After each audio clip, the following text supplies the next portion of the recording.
Southport killer Axel Rudakubana is facing 52 years in solitary confinement. Now I've been asked to do an updated video on this despicable, absolute wronging. You cannot even comprehend what name you can even give him, because you can't comprehend the audacity and the absolute atrocity that he committed when he murdered them poor, innocent little kids.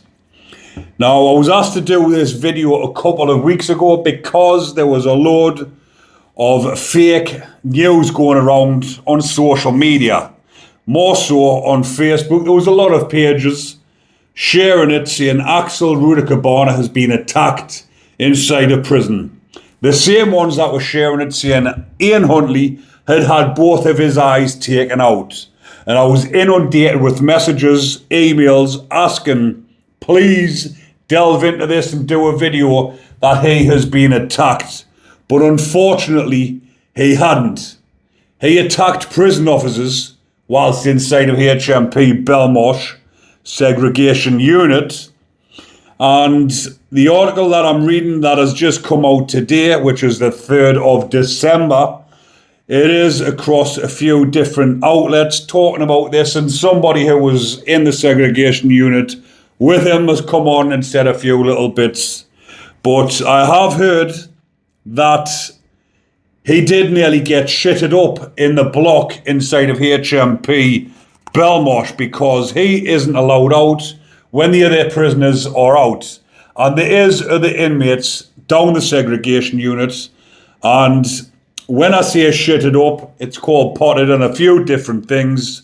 When the inmate in question did have some of his you-know-what that he come out of his back end, and some that come out the front had it mixed up inside of a bottle, and he was due to walk past his pad and squirt it through the gaps in the door, but the prison officer seen exactly what was going to happen because they're on guard, and he has a prison officer sitting outside of his pad constantly so that he cannot be got at, and the constantly is for constant watch because he's on suicide watch, because the horrible little wronging will obviously be thinking about it, but they will not want him to do away with himself because that will be the easy way out for that wronging. But what I'm also going to be talking about as well in this one is that his parents,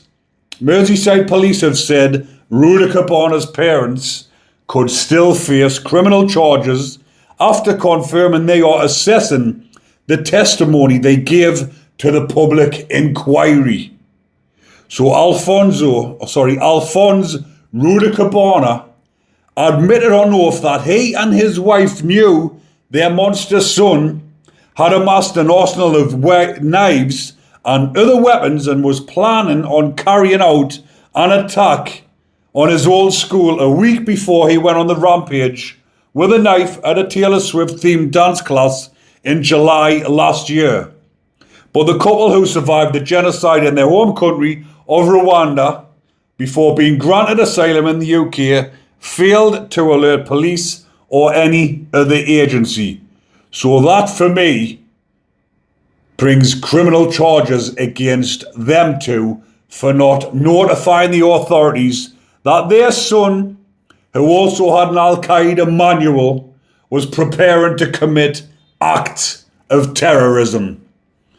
So getting back to this story about when it says he's facing 52 years in solitary confinement.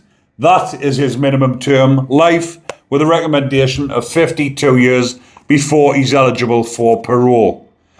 Now, as you can quite imagine, every fucking inmate in the system, apart from some of the bacons, but I bet some of the bacons would probably like to give him a bit of justice as well, in their own sick way, if you know what I mean.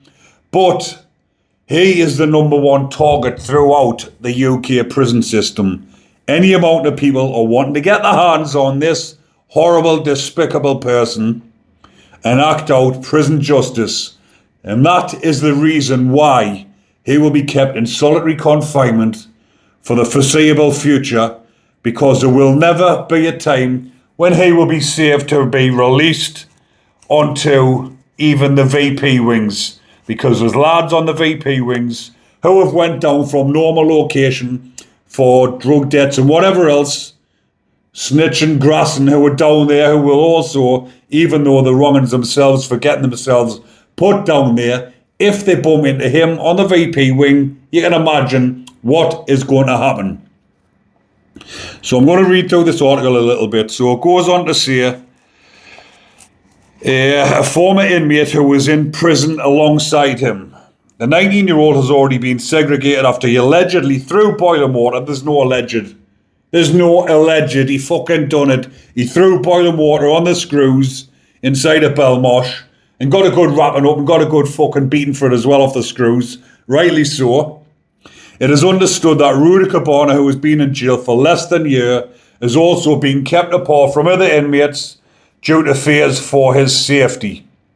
The incident, which is still under investigation by the Met Police, is said to have involved Rudakubana boiling a kettle in his cell and throwing the scalding water through a hatch in May. Rudakubana was jailed for at least 52 years for killing poor innocent little BB King 6, Elsie Dot Stancombe 7, and Alicia De Silva Aguirre 9, as well as the attempted murder of 8 other children, 2 adults, at a Taylor Swift-themed dance class. Now, never mind him being kept in segregation for his own safety. He should be kept in segregation with nothing but a concrete bed, no kettles, no luxuries, no fucking bedding, a little tiny, give him the coldest cell you can find, and leave him left like that to rot. Give him enough water and food to keep him alive, but let him suffer in a fucking dungeon for the rest of his life. He is likely to be behind bars until he is 70, after being handed the longest sentence ever given to someone of his age, though experts say it is unlikely he will ever be released. He will not. He has been shown no mercy in prison. A former inmate who served time alongside him has went on to tell the press. He is at risk every day, obviously, and was incredibly stupid to kettle the screws so early into his sentence. I wouldn't be surprised if he spends the rest of his sentence in solitary. And like I've said in previous videos, when he done that, the screws were the only ones that he had as, I was going to say, as friends, as such, because that's the way he might have looked at them. The screws wouldn't have looked at him like that. You can bet anything on that. But obviously they've got to do their job. They've got a duty to fucking be professional with him, even though most of the time they won't be. But that's what they're supposed to do. And what has he done? The only ones that speak to him, he chucks boiling water on them. So what do you think the screws are going to do with him? They're going to have his fucking life. The insider said Rudakubana has now been treated as even more dangerous and won't be receiving any privileges. The killer was moved to the contingency suite at Belmarsh after the reported attack on an inmate in a bid to separate him for his safety and that of prison officers. It says reported attack on an inmate.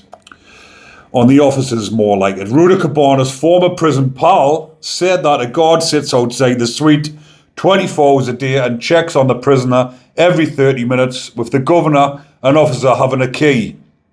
The prison source added Rudakubana was living like a tramp and was not washing or cutting his hair. They said that he had lost weight and was hiding sleeping pills. He wouldn't have been hiding sleeping pills because there's no fucking way they'll be giving him sleeping pills. He probably will be on medication, but it'll be given to him through the hatch off the nurse. They said he was planning on doing away with himself in some final act of control towards his victims' families. And this is where it goes on to say at the end of that article that the Merseyside police are looking into Rudakubana's parents, and rightly so. I believe that they should be held accountable as well if he's went on oath and said that their son had amassed an arsenal of knives and other weapons and was planning on carrying out an attack on his old school a week before. If you had any idea that your son was a fucking radical, he had an Al-Qaeda manual, and he was going to go to school and attack and kill kids, you have a duty of fucking care, whether it's your son or not, to put a stop to that. So you need to be held accountable, Alphonse and his wife. You came into the country and was granted asylum because, like it says, you survived the genocide. So you got granted asylum and you were taken care of by the UK system, and you didn't have the decency to go and tell them that your son was planning on atrocities. So why should you be given protection and given luxuries and be given anything you want, not after work or anything, and then go on to betray your fucking fellow country people who've took you in by not telling them about what he was planning on? But I just thought I would bring you that because, like I've mentioned, it is in a lot of articles today talking about this, and I wanted to put the record straight. About a couple of weeks back, everyone was saying he's been attacked in prison. There was even people saying to me, and I'm trying to tell them, and they're arguing, saying it's true, he's been attacked. I said he hasn't. I've had no updates. It's not on any sites. So it's absolutely bullshit. But like I mentioned, it is true about the prisoner that was just about to shit his pad up, which would have been, because like I say, I've done videos previously, there's more ways to skin a cat. Just because they can't get at him, he's getting tortured out the windows as well. He's getting griefed on a night time by the other lads who are down this fucking segregation unit. And like I say, someone did nearly shit his pad up, which would have been great, because then they would have had to move him into another pad, which he wouldn't have been so secure in, and the inmates might have had a chance of getting at him. But believe you me, people, when that day comes, it will be on this channel, when Rudakubana has been handed prison justice. I'm going to leave that one there for now, people. And as usual, if you're enjoying the content, remember to comment, like and subscribe. But most importantly, stay safe, people. Watch what you're doing.